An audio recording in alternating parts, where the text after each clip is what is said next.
General Ayub سے لے کر جنرل مشرف تک ان 4 عامر جنرلوں کی موت کیسے ہوئی؟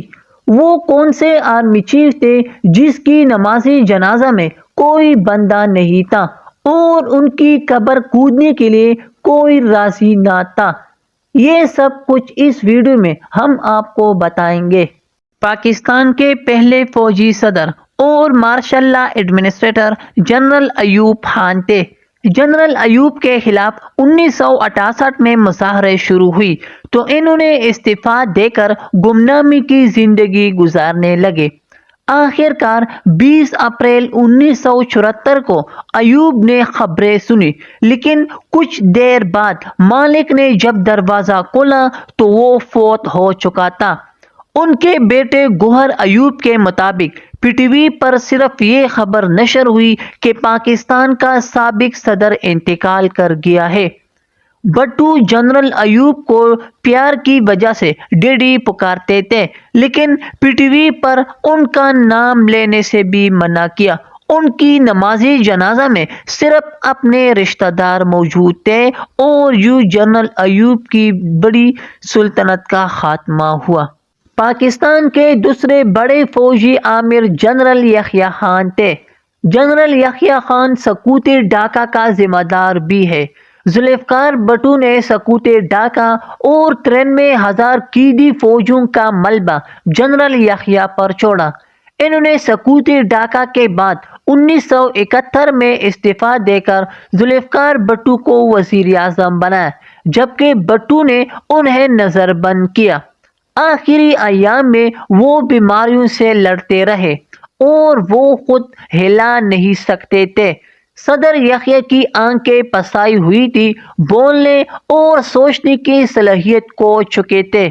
آخر کار 10 اگست 1980 کو ریڈیو پاکستان پر صرف یہ خبر نشر ہوئی کہ سابق صدر یحییٰ خان انتقال کر گئے ہیں۔ لیکن حیران کن بات یہ ہے کہ جب جنرل یحییٰ کی جسد کو پاکستان لایا گیا تو وہ ان کے لیے قبر بھی نہیں کھود دی گئی تھی، تو پھر وہاں کسی اور کی قبر میں جنرل یحییٰ کو دفن کیا گیا۔ قبر تک کی جگہ نہیں ملی اور گمنامی کی موت میں مرا۔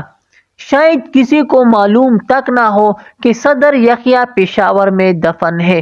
پاکستان کے تیسرے بڑے فوجی آمر جنرل ضیاء الحق واحد جنرل تھے جنہوں نے اپنی آنکھوں سے اپنا زوال نہیں دیکھنا پڑا۔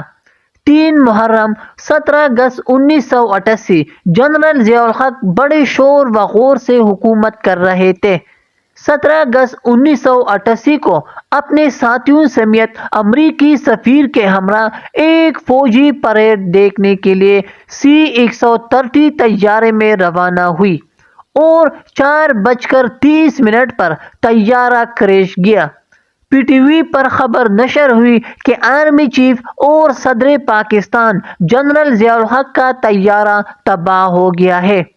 انہی طیارے میں جنرل ضیاء الحق کے ساتھ جنرل اختر عبدالرحمن اور امریکی سفیر بھی ہلاک ہو گئے۔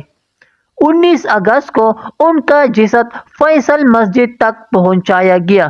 کہا جاتا ہے کہ ان کی نماز جنازہ میں 10 لاکھ لوگوں نے شرکت کی۔ ان کو 19 اگست 1988 کو اسلام آباد مارگلہ کے پہاڑوں میں فیصل مسجد کے کنارے کے نزدیک دفن کیا۔ پاکستان کے چوتھے بڑے فوجی آمر جنرل پرویز مشرف 12 اکتوبر 1999 کو نواز شریف حکومت کی برطرفی کے بعد وہ خود اقتدار میں آئے۔ 2001 کے 9/11 حملوں کے بعد وہ امریکہ کی جنگ میں کود گیا، جس کے اثرات آج بھی مرتب ہے۔ مشرف کے ساتھ ہاتھ ملانے کے لیے دنیا کے بڑے بڑے حکمران لائنوں میں کھڑے ہو جاتے تھے۔ یونیورسٹیوں میں ان کا ایک لیکچر $1 ملین پر ہوتا تھا۔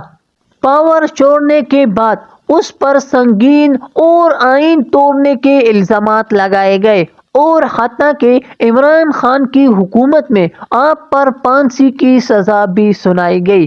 پشاور ہائی کورٹ کے چیف جسٹس وقار احمد سیٹھ نے کہا کہ انہیں اسلام آباد کی ڈی چوک میں سرِ عام پھانسی دی جائے، لیکن ہر عروج کا زوال ہوتا ہے۔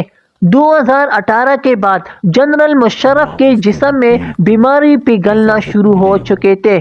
معائنے سے پتہ چلا تو اس میں سنگین بیماری لگ چکی تھی جو صرف دنیا کے 25 لوگوں کو تھی۔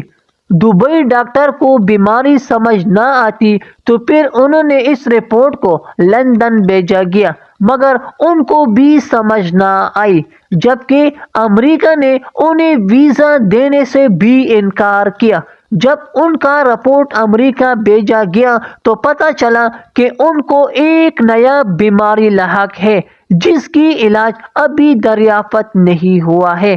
اور آخر کار 5 فروری 2023 کو جب پاکستان میں یوم کشمیر منا رہی تھی تو اچانک یہ خبر نشر ہوئی کہ سابق فوجی جنرل پرویز مشرف دبئی میں انتقال کر گئے اور پاکستان میں فوجی قبرستان میں دفن کیا گیا، اور یوں ان کی لازوال داستانیں رہ گئی داستانوں میں۔ تو ناظرین، اس طرح مزید معلومات کے لیے آپ ہمارے یوٹیوب چینل کو سبسکرائب کریں تاکہ مزید معلومات آپ تک جلد پہنچ سکے۔ شکریہ۔